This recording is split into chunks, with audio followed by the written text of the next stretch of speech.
Well, we have a very special guest, we should say, first of all. Should we just bring him out right now? Or I feel like it because we've already launched, and maybe I feel like I really tainted this whole thing by being such a curmudgeon straight out of the gate. But I am really excited to bring out our friend. Yes. So. Let's, he's been on the show at least a couple times before, probably a few, actually. Host of the Linoleum Knife podcast, author of the book Have Yourself a Movie Little Christmas, Alonso Duralde, everyone. There you are. Hey. Look, I can wait till December if this is going to be a problem for me. I'm not here to make trouble. Oh, sorry. I didn't know you could hear me beefing and grousing. But I'm a curmudgeon about everything. So. I suppose. I'll tell you, if there's a cure for seasonal depression, it's that Mr. Be Natural t-shirt. I know, right? I got the email earlier today. I was like, Josh is a great artist. He thought of it. Okay, but Alonso, you're in LA, so do LA people get seasonal depression because it's sunny? She says defense accusatorily. How dare you? Wait, this isn't really Lightbox country per se. I mean, like the sun doesn't ever really go away, even when it does get chillier in the winter. But I mean, I think that seasonal depression can be about the weather, but it can also just be about like, oh God, it's I know people who genuinely just don't respond to the holidays at all and don't care for them and don't have good connections with them. And, I'm sad about that because I love Christmas. Like I wouldn't be writing books like this if I didn't, but I get that it's not, everybody's jam. And, there are people out there who want to write books about the band Fish, and that's not my jam. So, we're all here for each other. Sorry, go ahead. Chris. No, I was gonna say, like, I'm the same. Like, I obviously I get like the seasonal depression starts to kick in, but my wife and I, in December, we could have committed to watching a Christmas movie like every night. So we like to immerse ourselves in it, even though the season itself may not be like the greatest. And why did you decide to do that? There's a lot of.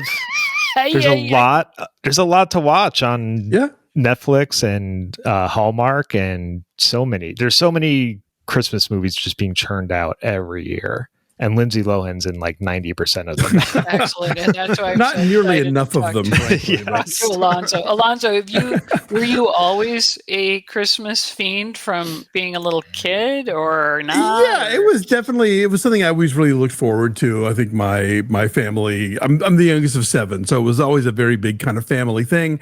And because I'm the menopause baby of my family, basically, like my next oldest sibling is 5 years older, but my oldest sister is 13 years older.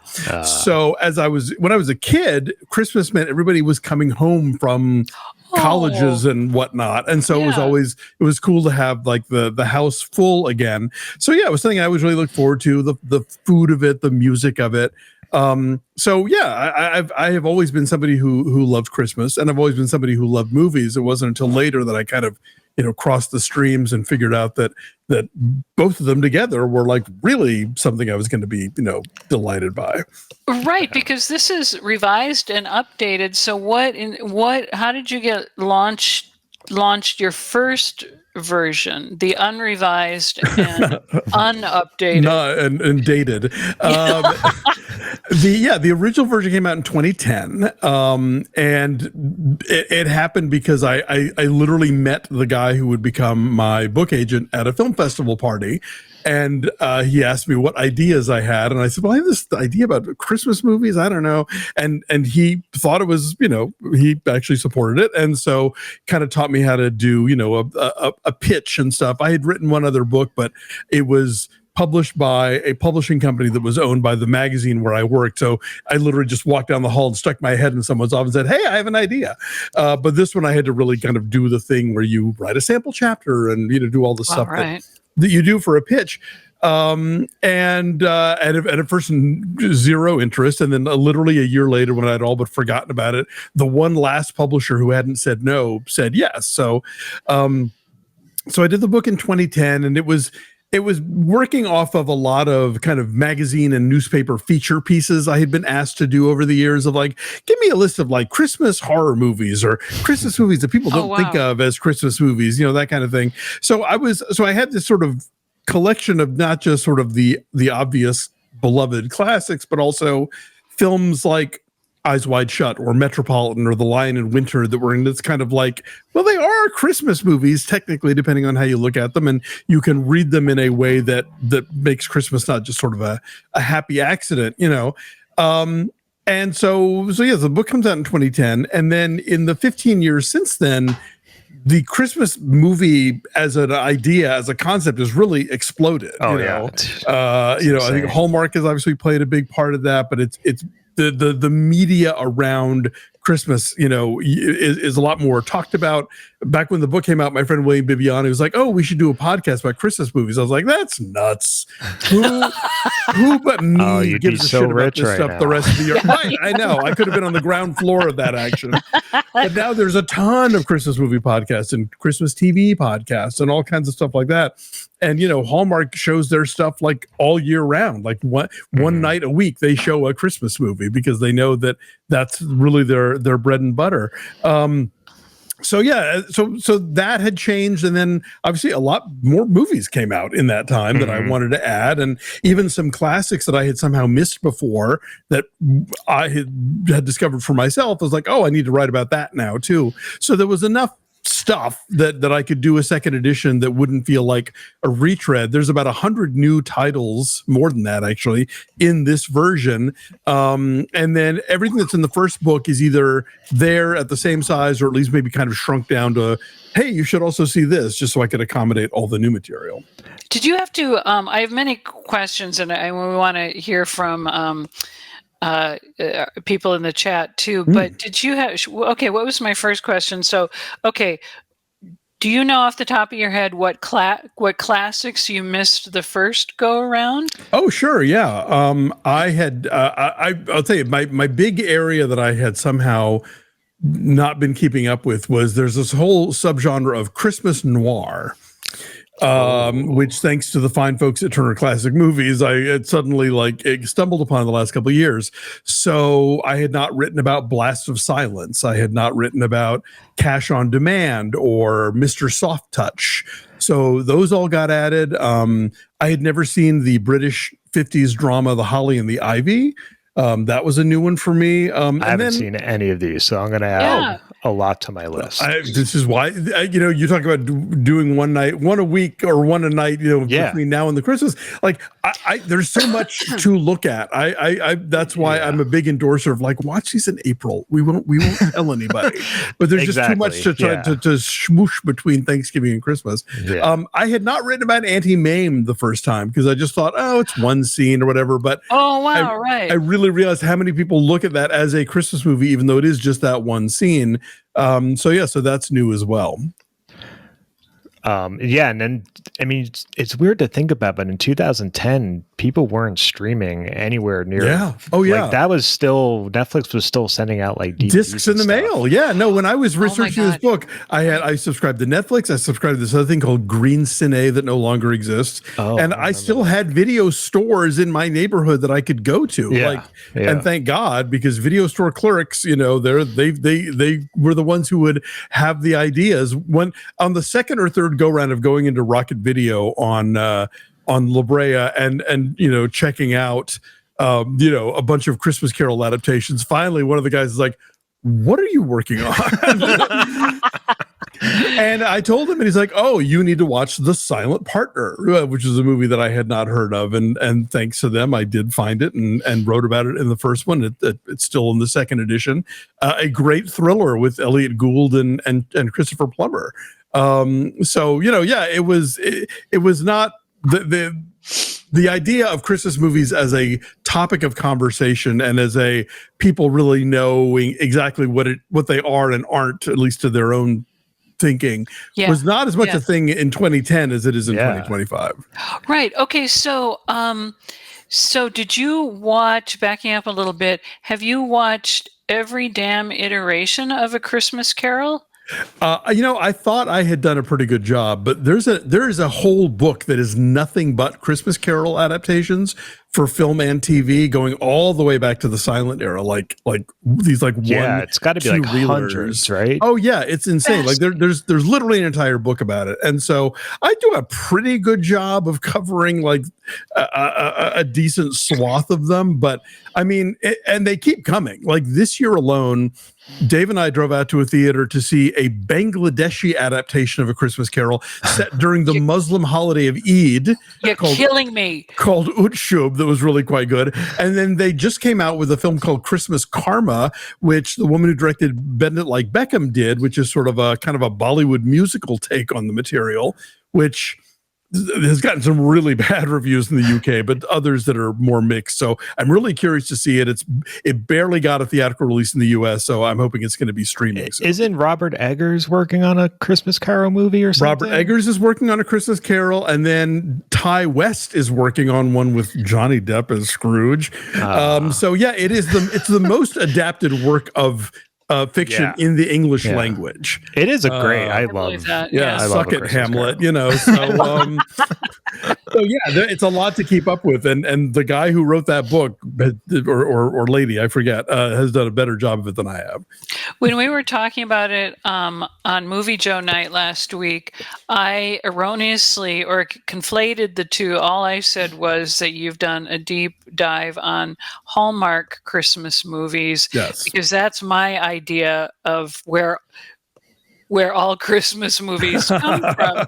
And then I started reading your book, and derp, of course, I feel like, correct me if I'm wrong, but I feel like Hallmark really put its flag in that, and then it really started to churn out. I could be way off base. Yeah, no. I think that plays a big part in all of this. I mean, I don't talk about Hallmark in this book. I did another book with the guys who did the Deck the Hallmark podcast called "I'll Be Home for Christmas Movies," which is just about Hallmark stuff. I kind of church and state it. I think that Hallmark Christmas movies are their own thing, and I like them, but they operate in a certain way. Whereas this book is just like actual, it's theatrical movies and some streaming, like Netflix, I think, has gotten to the game in an interesting way.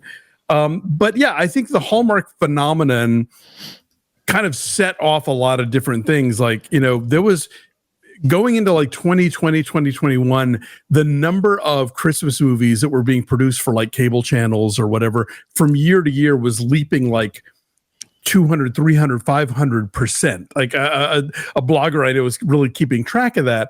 And, a lot of these titles will, maybe they'll wind up on, Lifetime or Up or Own, but in many cases they'll just kind of wind up on Tubi and hope that somebody watches them, But those numbers have come really down because apparently there's not the overseas market that there used to be for those kind of movies. Even Hallmark this year is really dialing it back. Like last year, between their 2 cable channels and their streaming service, they premiered something like 50 new movies. And this year it's 24, all premiering on the one main channel with like repeats on the mystery channel and on the streamer. They're leaning into stuff like scripted series and reality shows. So even Hallmark is kind of pumping the brakes, but Hallmark still gets numbers. Like their new Christmas movies that air, especially in November and December, do like huge ratings across cable. Like they surpass most even news and sports, which are usually sort of impossible to knock off the top of the heap. So, but they've expanded their whole thing into like, they put on the Hallmark Christmas Experience in Kansas City, which is this thing that people travel to. They do a cruise, with the stars. Shut up. Oh, it's a whole thing. Yeah, my sister wanted to go to the Kansas City Hallmark. The Experience, yeah, the Experience, but no. I would go with her.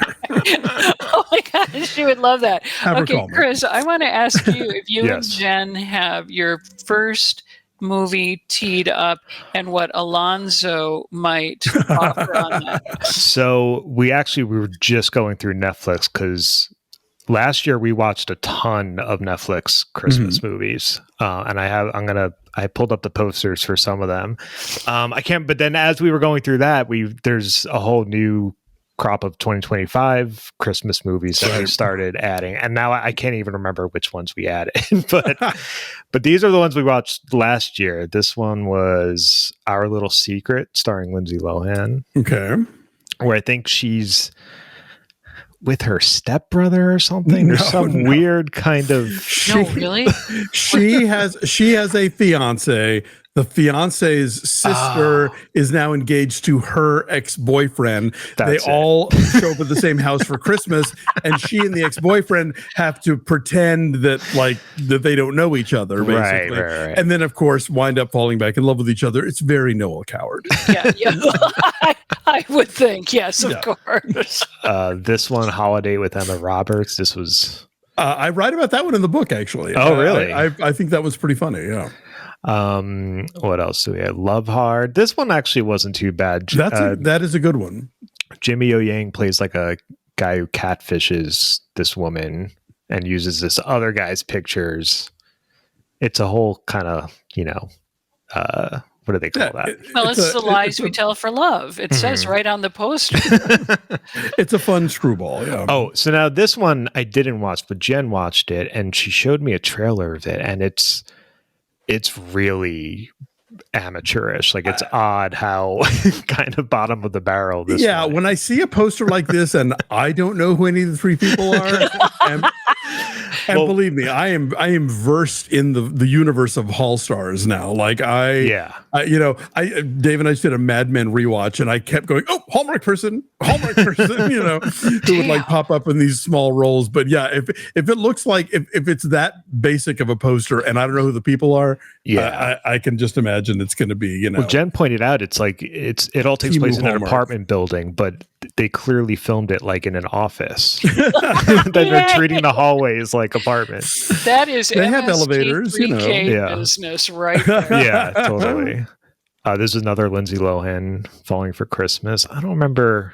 It's goofy. It's an amnesia plot, but like right. She gets to do some fun physical comedy, and this was sort of like her first movie back after being away for a while, and it was just like, okay, you still got it. You can make me laugh at the sight of you trying to put a fitted sheet on a bed, And plus, that jumpsuit is fabulous. And she's playing a hotel heiress, so there's an extra level of fun thinking that she's doing the entire thing to insult Paris Hilton. Totally. Oh yeah. She knows what she did. But yeah, it's a classic. Like, she bonks her head, and great, that whole thing. This one, oh boy, The Merry Gentleman, is about. They're trying to save a restaurant, and they start doing a male burlesque show. Yeah, it's about strippers who keep their pants on.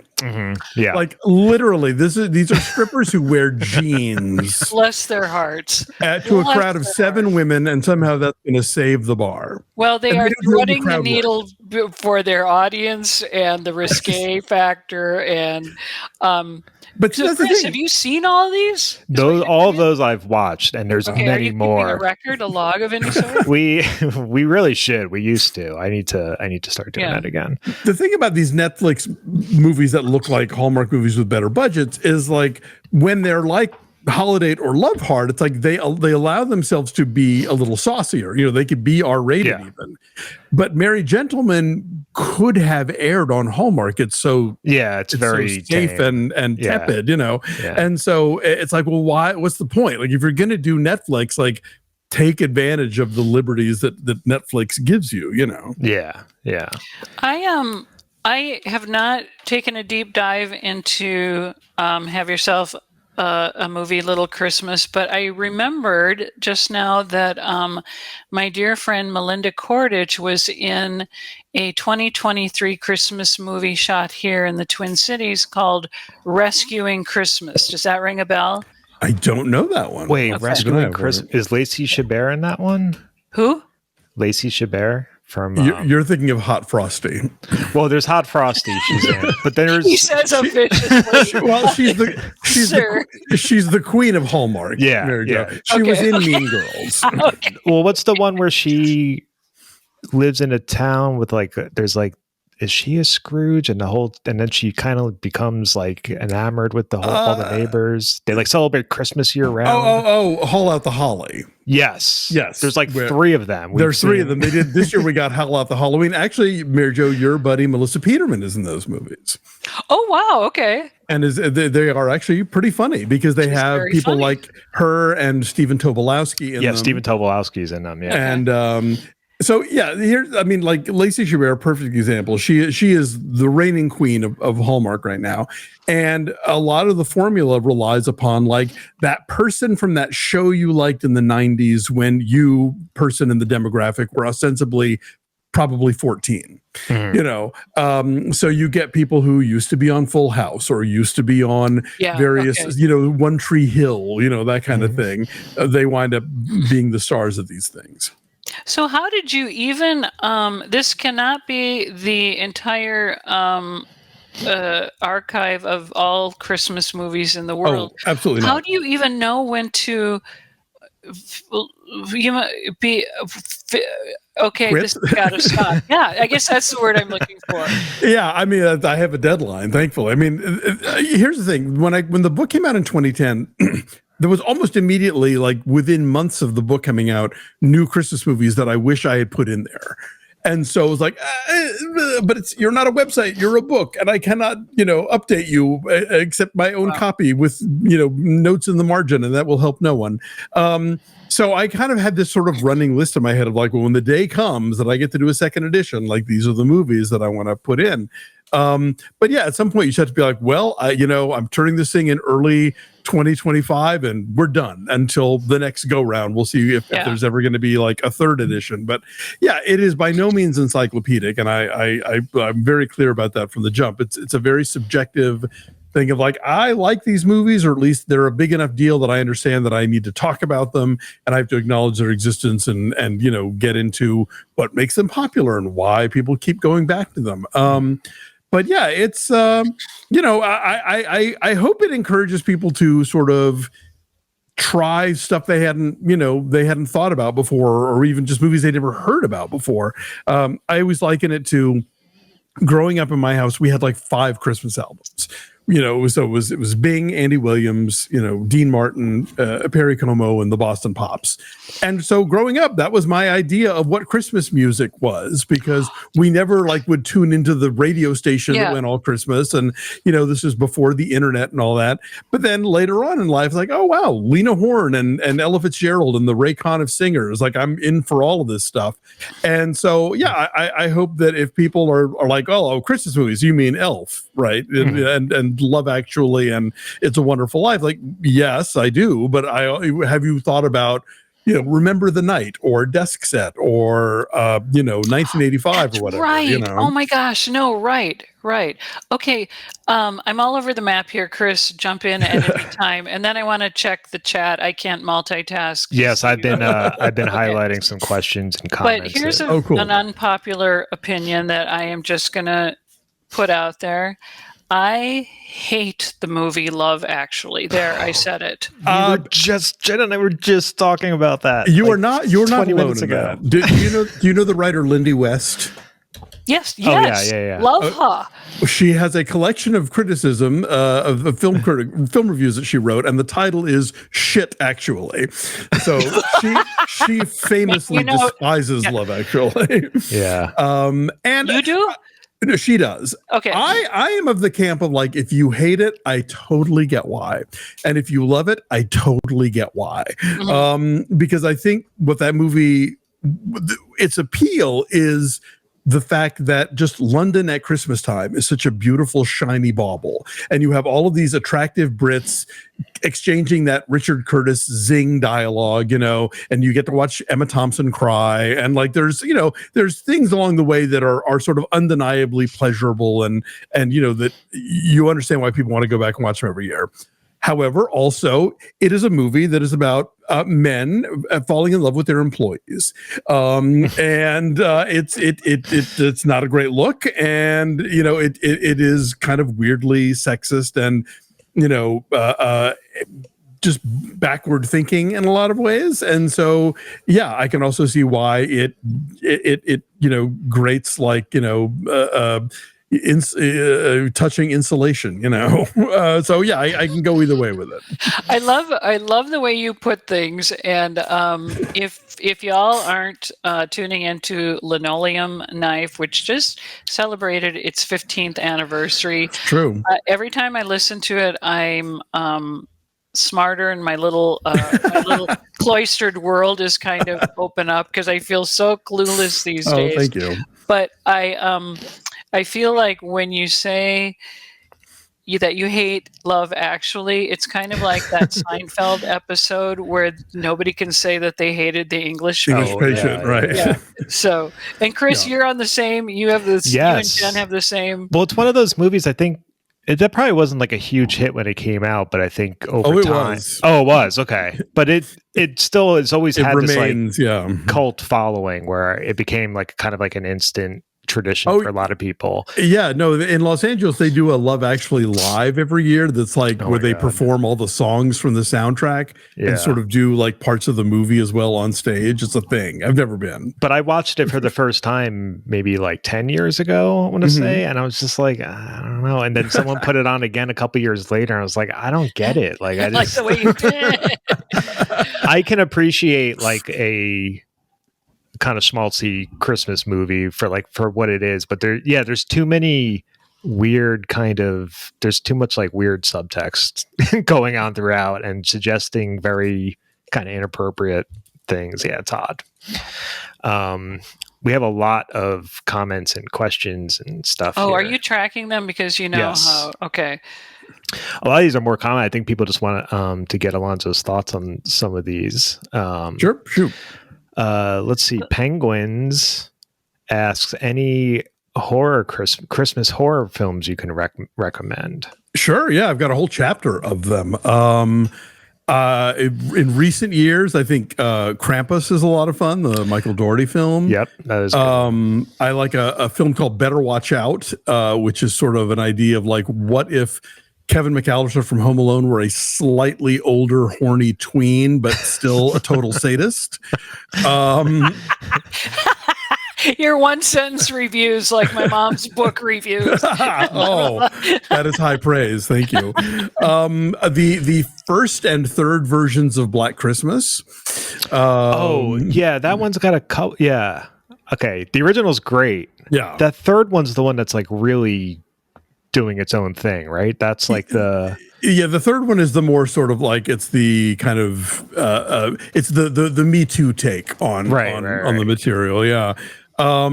There's a lot, and I'm not a horror guy. Like that's kind of like the big sacrifice for me in doing, like, oh, I gotta watch these movies even though I'm a complete wimp. Like Terrifier 3, which came out last year, which was extraordinarily gory. Like that's the point of it. I literally watched it on a screener with Dave, and there would be moments where he'd go, okay, cover your eyes, and I would just do this and would not look again until he told me that I could. And while I was doing that, this is how I know how gory it was. Dave White, you show him a movie with like a random decapitation or something, and he'll be like, ah, ha, ha, ha. During Terrifier 3, he was like, ho, ho, ho, ho. So that's that is a spot on impression of your husband. Thank you. That is so funny. I don't get the Terrifier thing. I love horror movies. Those seem like gore just for gore, and I don't really find them like, I like to kind of like laugh at horror movies, and those are just very like. I think Terrifier is sort of like what you think you're going to see, like when you watch a Herschel Gordon Lewis movie, but it's never quite that level of bazonkers. The Terrifier movies go there. Yeah. Yeah. Here's a Mr. Z Natural, Gilliam's Brazil, another technically a Christmas movie. Absolutely. One. Interesting. Okay. Yeah, because that whole movie, people are like exchanging half-opened gifts with each other, and there's that whole scene with, there's Christmas trees and decoration all over the place. There's the whole scene with Mr. Helpman where he's in the Santa costume and Sam has to help him out in the bathroom, and that's where he gets the the "Here I am" JH password for the elevator and stuff. Yeah, Christmas is used throughout, and again, I think people have these definitions about it's not a Christmas movie unless it's like Santa comes in and saves the day or whatever. But I think filmmakers use Christmas in a lot of different ways, and very often I think it's because it's one of the last things in the culture that we really treat with some level of purity and love. Like we think of it as, it's a holiday for family and togetherness and goodwill and peace among men and stuff. And so if you put a horror movie in that world, if you put a dark, satiric dystopia, like Brazil in there, or if you put a married couple going through an erotic crisis like Kubrick does in Eyes Wide Shut, the fact that it's Christmas just sort of accentuates the parts that aren't about peace and love and goodwill. Wow. Right. And tweaks the whole idea of it, sort of underscores the whole idea of it being this. Like even during this season, this other stuff is happening. Right. So can you apply that to Die Hard too? Does that definitively make Die Hard? Die Hard is no question a Christmas movie. And I honestly can't believe we're still having to talk about it. But it is, you look at how that film is shot and, the way that they use like the Ode to Joy when that vault opens and the light hits Hans Gruber in the face, which is a Spielberg moment, of glory. The fact that at the end of the movie, after the building is exploded, all those sheets of paper are showering down like snow in Los Angeles. And then when we see, when John McClane sees Officer Powell for the first time and he's backlit like he's an angel. They're totally using Christmas tropes throughout. Now I have a machine gun, ho, ho, ho. The wife's name is Holly. He uses the gift wrap stuff to stick the gun to his back, on and on and on and on. It is, and it's about a couple, reconnecting and reaffirming their relationship during the holiday season. Yep. At the worst Christmas party ever. An office Christmas party. Exactly. Dan Wally, if I remember the gist of his question, is there a difference between a movie set at Christmas time and a Christmas movie? I mean, there can be. Very often I think that, if a movie is being set at Christmas, they're doing it for a reason. They're using it, like I said, for some sort of counterpoint, for some sort of, as a balance or as a commentary upon the action. You get movies that are, say, set over the course of a calendar year, and so that eventually, of course, they're going to hit Christmas because it's just there, and it's just it'll pop up in a scene or two just to show the passage of time. But I think that if a movie is going to camp out on Christmas, it's generally doing it for some reason, even if it's just, Shane Black being like, I love Los Angeles when it's covered with, twinkle lights, Right. Mm-hmm. Okay. One went by, and I don't know if I got it right, Mr. or Miss Writer. Have you seen Deadly Games? Yes, that is all. That is one of the new ones in the book, because it had not really been in circulation that much when I wrote the first one in 2010, but about 2014, 2015, I think I think there was a whole restoration of it, and it got a release in the U.S. Do you guys know about this movie? I don't. I just Googled it. I've never heard of this. It's also called Dial Code Santa Claus, and basically it's Home Alone that came out a year before Home Alone. It's a French movie about this little kid who's like very imaginative and has all these sort of weird kind of Rube Goldberg devices, and who lives in this huge house with his old grandfather and his dog. And he gets on this sort of like kind of an early sort of BBS chat thing with somebody who claims to be Santa Claus and winds up coming to the kid's house, and the kid has to stave him off. It's very twisted in French. I'm so in on that. Okay. Yeah, I have to watch that. Else? What? Okay. Let's see. There's a few. Oh yeah. Cuda de Lamas actually had said, "Oh, there's a French version of Home Alone that's amazing that I can't remember the name of." So yes, there it is. Got it. Nice. Deadly Games, aka Dial Code Santa Claus, or like Père Noël Code 3615. It's got a bunch of titles. Kenneth Morgan. Who else has seen Blackadder's Christmas Carol? That's a good one. Is that okay? It's TV, but that's sure. Which my friend Joanna Wilson has totally cornered the market on. She's got several really great books about TV episodes and TV specials, and I know my lane. But yes, the Blackadder special is one of the good ones. G. Beanie says, has Edward Scissorhands not come up yet? Is that... I don't remember that. It's been a million years since I saw it.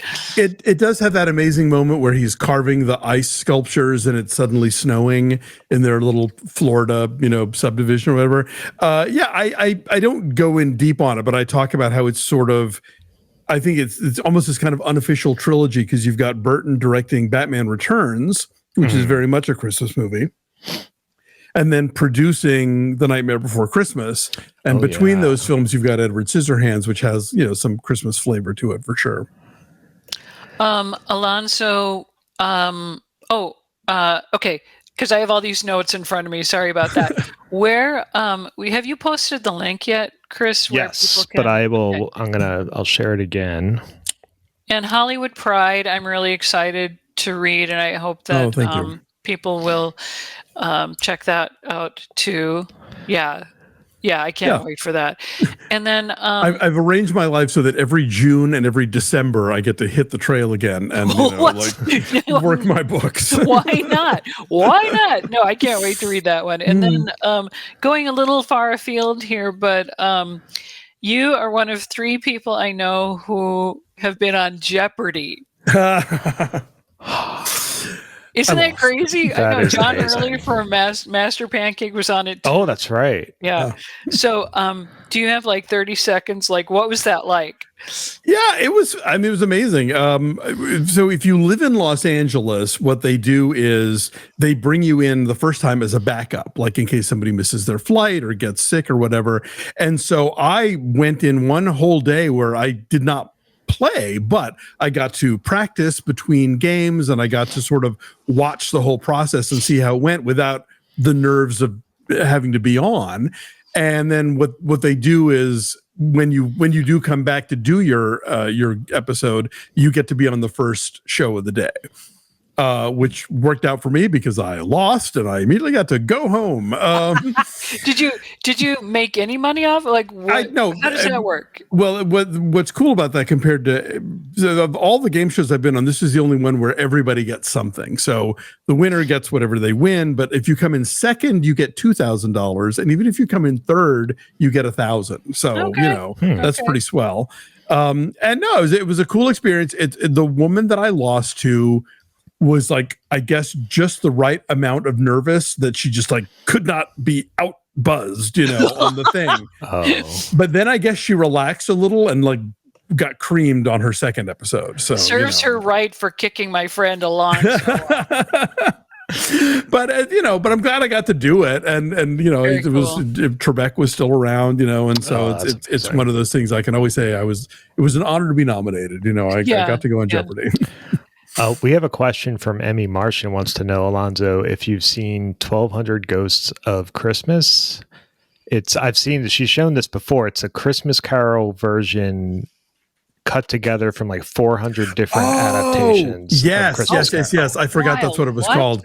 Yeah, it's brilliant. It is a super cut of like, I'm not going to say all, but of many, many, many Christmas Carol adaptations. And it's, my hat is off to whoever sat down and put that together, because so it tells the whole story of a Christmas Carol, but like with footage from like every version they could get their hands on. What is the name of it? 1200 Ghosts of Christmas. I just put it in the YouTube chat. Excellent. Yeah, it's amazing. Because I put out a reel for the book back in 2010 that my good friend Dave Kittredge, who's a very talented editor and filmmaker did for me, and even him just editing together a bunch of Tiny Tim saying "God bless us, everyone," and different sort of highlights from Marley and whatnot. Like that took a very long time, so I can only imagine what 1,200 ghosts involved. By the way, quick plug for my good friend David Kittredge. He has a film that is out there on the festival circuit. It's still working on getting a distributor. But when it does, you should absolutely see it. It's called Boorman and the Devil, and it is a documentary about the making of Exorcist II: The Heretic. Oh, excellent! Excellent! But it's not like a Troll 2 thing where they're goofing on it. Like he's always loved that movie, and it's about how all of these artists came together and really wanted to do something different and cool, and how the whole thing kind of fell apart. And it's about like the best of intentions going awry. It's about the end of the new Hollywood. It's about a lot of stuff, but it's about sort of the promise of cinema in a weird way, and it's really wonderful. And I hope people see it. That movie is like that. So bizarre. Exorcist 2. That's a really weird sequel to like one of the biggest movies ever. It's just, well, that's what it's basically this thing where like they basically originally just wanted somebody to do the first movie again, which is what you do in a sequel, and instead they're like, let's get this a brilliant, crazy, visionary, Irish guy, and just turn him loose, Like, let's get the Zardoz guy in here. What are his ideas, Zardoz. Let's see. Do we have any other questions here? Q asks, why is no one mentioning the classic that is Hot Frosty? That's that's Lacey Chabert, right? That's Lacey Chabert. Yeah, okay, I watched that one. I wish I liked Hot Frosty more. Like that was, I think, for a lot of people, their sort of like gateway drug for these kinds of movies. It was a very big deal last year. It went viral in a lot of ways. It's written by a guy named Russell Hainline, who has written quite a few Hallmark movies that I think are really terrific, like The Santa Summit and some other ones. I don't know. Hot Frosty didn't work for me, and I think it's the kind of thing where, Mary Jo, I'm sure you've encountered this with like people who never saw MST, but then they see this other thing, they're like, oh my God, that's brilliant. But we've been doing that all along. I think if you've never seen a Hallmark movie, Hot Frosty feels like this revelation. But if you have seen Hallmark movies, it's like, well, it's an okay one, but they've actually done real ones better. Wow. Okay. Right. So do you feel like, is there a different threshold when you are viewing a Christmas movie? Do you feel like you're more give it more allowance or generous of spirit because it's a specific? Am I making any sense? No, I get what you're saying. I'll say this. I think that we allow for things in Christmas movies that we don't allow for elsewhere. That's what I'm asking. Thank you. Like, it's funny because you go back and you look at the reviews of films that are universally beloved now, and the original reviews were just vicious. Like somebody talked about like White Christmas, it was really people just gave it these really mean reviews about how schmaltzy and sentimental it was, and it's like, and that's why we watch it every year. Like schmaltz and sentimental is totally the flavor that we are looking for come December. So, I don't know that I'm necessarily kinder to a movie, but it's like with anything else, you review, some like Romanian art house movie, and then you review, a musical or something. And it's like these movies have different agendas in mind, and they're aiming at different targets, and so you have to appreciate what a Christmas movie is aiming to do, and they're not all aiming to do the same thing. But if they are going to be sentimental and schmaltzy, like how well are they sentimental and schmaltzy? Wow, I just love listening to you, and and it makes me think of last year I saw Holiday Inn on the big screen, which is thoroughly enjoyable because of what you're speaking to. It's that is a Christmas movie, right? Oh yeah, it's where White Christmas was introduced. Yeah. Oh. Yeah, because I conflate the two, and I can't. Right. Yeah, but Holiday Inn has the blackface, which White Christmas does not. Oh my gosh! White Christmas has a number about how much they miss minstrel shows, but they don't get into detail about what a minstrel show. Wow. Okay. Is. Wow. Yeah. Okay. So what's the other one? Holiday Inn? Wait, Holiday Inn's the one with blackface. Yes. Okay, where Bing Crosby does blackface during the Lincoln's birthday number. Yeah. Is that the one we're talking about? I know so, that when I saw it, I was watching with my friend Melinda Cordage, who is Saving Christmas. Yes. I know that when we're watching something, we clutch each other, like to the point of pain. Like we just dig in like this. Yeah. So I'm sorry I promoted it. I don't. No, I mean, look, it's otherwise a lovely movie, but that is just you have to understand, like, that was just what people did. Like Judy Garland has like 3 different movies where she did blackface, and it was just this is what white America thought was suitable entertainment for the masses, and they and what subtext? What are you talking about? Like, this is everyone loves this, you know. Yeah. See, real quick, just some other movies people have mentioned. Q mentioned Gremlins, of course, that's a classic. Yes. GB Batman Returns, which that's a great one. How about Santa Claus versus the Martians? Any thoughts? It's watchable. I'll tell you, I've seen worse. Is it? I don't think I've ever watched just on its own. I've definitely seen worse. I think I mentioned in the book, I admire the fact that MST and Rifftrax and Cinematic Titanic all did it without repeating a joke. Yes, and we worked toward that. Like, we compared scripts every single time. So fertile a plot, so fertile a property that you guys were able to glean 3 whole separate riffs out of it. Damn, we're good. For sure. No, I mean, it's ridiculous and it's nonsense, but like, there's a lot of stuff out there that's designed for kids to watch. Like, it's next to Santa and the Ice Cream Bunny, it is Bergman, Point taken. Point taken. I'll tell you, a movie that I've really kind of come around on in a lot of ways is Santa Claus.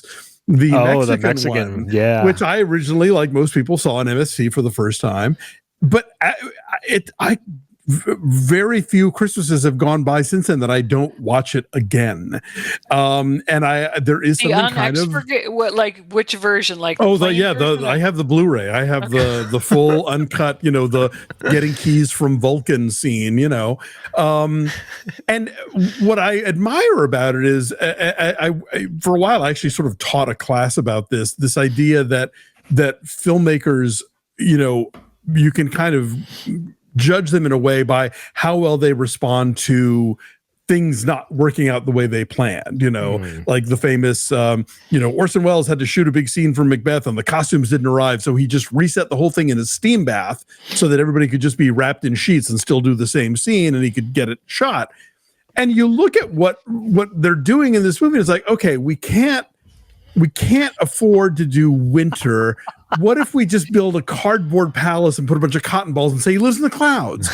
And we can't afford reindeer, but we'll say they're toys and they're wind up, and that's what pulls the sleigh. And we can't afford dozens and dozens of little people, so we'll just have kids. Why not? So, and you at least have to admire the low budget moxie of this guy's problem solving abilities. Yes, the pivoting with all these elements. Absolutely. Yeah. Alonso, thank you. I'm sorry, go ahead. No, I was just saying, but it's Dave and I call it baby's first surrealism, I am seeing in your background, when you said that about Dave, it made me want to come and hang out over Entenmann's again soon. But please. The first time I met, it's not the first time I met Alonso, but I went to LA and he and Dave invited me to stay at their place, their apartment, their amazing apartment. And it was nighttime. This is how I remember it. It was night and it was late and I got situated on, I think it was a futon, right? I probably am the guest room. Yeah. And so then I went to bed and I woke up in the morning and it was light and all these bookcases in front of me were full of Mystery Science Theater VHS. And I got really scared, like, oh, I didn't know. Like shelves and shelves. Is there like a whole shrine to Pearl Forrester? Like, welcome to the hidden room. Hello, good morning, Mary Jo. How are you? I hope the restraints haven't been chafing on you. we used to have a room full of just shelves and shelves of VHS cassettes, and there was a whole section that was it was MST stuff that was commercially produced and stuff that I had taped off of cable or whatever, and it just did happen to be like right over your head, it was like right at eye level as you walk up and up the walls. But Alonso, I love you. Thanks for being here. Back at you, lady. I miss you. Los Angeles misses you. Yes. Have yourself a movie Little Christmas, revised and updated in stores now. Get it wherever you buy books. Nag your local library to pick up a copy. It's a book. It's an ebook. Yes. Hope we'll pick it up and Linoleum Knife. Do not miss Linoleum Knife and the Film Verdict, right? Yes, my reviews run at the Film Verdict, and then on podcasts I do Linoleum Knife, like I said, with Dave for 15 years now. You can also hear me on Breakfast All Day, which I do with Christy Lemire, which is a YouTube show, but it's also a podcast. Maximum Film on the Maximum Fun Network with Kevin Avery, Andrea Clark. Damn, and I pop in once a week, usually on Deck the Hallmark, to talk about recent Christmas movies. So, damn. Thank you for being here. Yeah, thank you so much, Alonso. A delight. Mary Jo, I've been a fan from way back, and I think you guys are always doing such fun stuff. I wish I had more time to come in and watch the old TV movies with you, because that always looks like it's a hoot. Oh man, maybe you could do a Christmas one next year. How excellent would that be? We could do a Christmas one over the summer. We could do a Christmas one. That's true. We could do whenever. I'm putting it in the calendar right now. Chris, Chris and Alonso, that's an excellent idea. Yes. Let's. All right. All right. Thank you so much, Alonso. Thanks, chat. Thank folks. you. Bye. Bye.